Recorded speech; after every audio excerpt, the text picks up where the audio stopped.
KGF తర్వాత యష్ నుంచి వచ్చిన సినిమా. ఇది కేజీఎఫ్ లాంటి ఇంకో మాస్ మూవీ అనుకుంటే మాత్రం టాక్సిక్ మిమ్మల్ని సర్ప్రైజ్ చేయొచ్చు, డిసప్పాయింట్ కూడా చేయొచ్చు. ఎందుకంటే ఈ సినిమాలో యష్ మాస్ ఎలివేషన్ కంటే ఒక completely different world, dark story telling, violence, emotions ఇంకా ఎక్స్పెరిమెంటల్ ఫిల్మ్ మేకింగ్ ఎక్కువగా కనిపిస్తాయి. అసలు టాక్సిక్ ఎలా ఉంది, యష్ పెర్ఫార్మెన్స్ ఎలా ఉంది, కేజీఎఫ్ రేంజ్లో ఉందా లేదా ఎక్స్పెక్టేషన్స్కి తగ్గట్టుగా లేదా? Let's find out. Hello everyone, welcome back to our channel. ఈరోజు మనం మాట్లాడుకోబోయేది రాకింగ్ స్టార్ యష్ నటించిన టాక్సిక్ మూవీ గురించి. ఈ సినిమాను గీతూ మోహన్ దాస్ డైరెక్ట్ చేశారు. యష్, కియారా అద్వానీ, నయనతార, హ్యూమా ఖురేషి, తారా సుతారియా, రుక్మిణి వాసంత్ లాంటి భారీ క్యాస్ట్ ఇందులో ఉంది. మూవీ రన్ టైం దాదాపు 3 గంటల 14 నిమిషాలు. స్టోరీ మొత్తం గోవా బ్యాక్డ్రాప్లో crime, power, betrayal, family relationship చుట్టూ తిరుగుతుంది. యష్ ఈ సినిమాలో రాయా అనే గ్యాంగ్స్టర్ క్యారెక్టర్లో కనిపిస్తారు. అలాగే టికెట్ అనే మరో క్యారెక్టర్ కూడా ఆయన పోషించారు.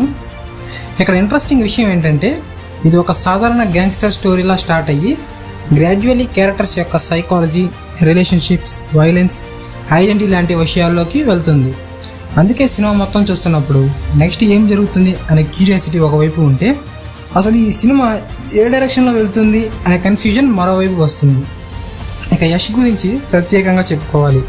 స్క్రీన్ మీద యష్ కనిపించిన ప్రతిసారి ఆయన ప్రజెన్స్ మాత్రం next level. Especially action sequence, body language, attitude, dialogue delivery ఇవి యష్ ఫ్యాన్స్కి డెఫినెట్లీ సాటిస్ఫై చేస్తాయి. కానీ కేజీఎఫ్లో ఉన్న రాకీ బాయ్ క్యారెక్టర్తో కంపేర్ చేస్తే రాయా కంప్లీట్లీ డిఫరెంట్. అందుకే కేజీఎఫ్ రిపీట్ ఎక్స్పెక్ట్ చేయకుండా మూవీ చూస్తే బెటర్. టాక్సిక్లో బిగ్గెస్ట్ స్ట్రెంగ్త్లో ఒకటి విజువల్ ప్రజెంటేషన్. సినిమాటోగ్రఫీ చాలా స్టైలిష్గా ఉంటుంది. Dark atmosphere, production design, action blocks అన్నీ కలిసి సినిమా వరల్డ్కి ఒక యూనిక్ లుక్ తీసుకొచ్చాయి. కొన్ని యాక్షన్ సీక్వెన్సెస్ అయితే థియేటర్ ఎక్స్పీరియన్స్ కోసం స్పెషల్లీ డిజైన్ చేసినట్టు అనిపిస్తాయి. కానీ ఇక్కడే టాక్సిక్ బిగ్గెస్ట్ ప్రాబ్లం కూడా ఉంది. స్టోరీ టెల్లింగ్ చాలా కన్ఫ్యూజింగ్గా అనిపించే మూమెంట్స్ ఉన్నాయి. స్క్రీన్ ప్లే స్ట్రైట్ ఫార్వర్డ్గా లేకపోవడంతో కొంతమంది మూవీకి కనెక్ట్ అవ్వడం కష్టం.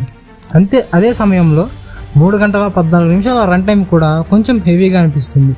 కొన్ని సీన్స్ ఇంట్రెస్టింగ్గా ఉన్నా కొన్ని పోర్షన్స్ మాత్రం అన్నెసెసరీలీ స్ట్రెచ్డ్ అనిపిస్తాయి.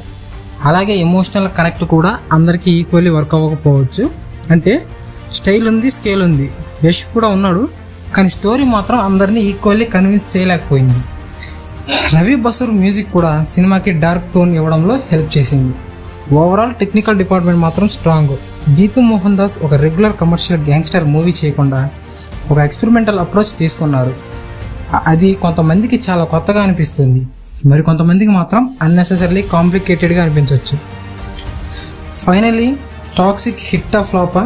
నా ఒపీనియన్లో ఇది యష్ ఫ్యాన్స్కి theatre experience worth trying movie.